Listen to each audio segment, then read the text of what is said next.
Hello and welcome to Mission Pole Possible. Today we are going to learn how to use verb to be, być, in the future tense. In Polish, the verb być has a special future tense. You will use it when you want to talk about what will happen or what someone will be. In singular form, we're gonna say ja będę, I will be. For example, ja będę w domu, I will be at home. Ja będę.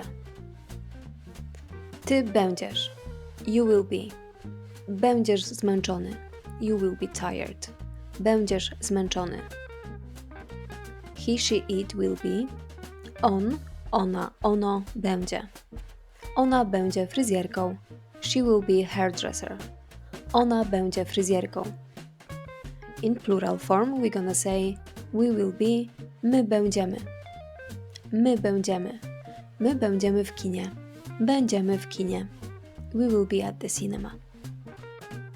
Wy będziecie, you will be. Będziecie gotowi. You will be ready. Będziecie gotowi. They will be. Oni, one będą. Oni będą szczęśliwi. They will be happy. Oni będą szczęśliwi.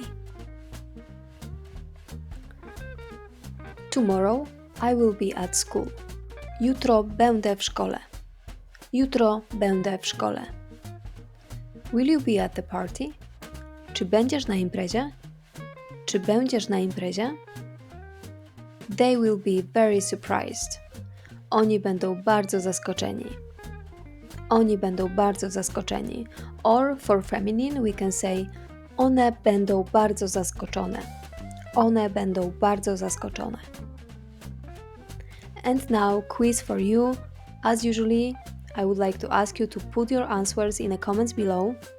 We need to fill the gaps with the correct form of the verb to be in a future tense. Ja, lekarzem. I will be a doctor. Ty, w pracy jutro. You will be at work tomorrow. Oni, bardzo szczęśliwi. They will be very happy. My, gotowi o 8. We will be ready at 8. So I'm waiting for your answers. I will check it and I will give you a feedback. You know how to use być in the future tense.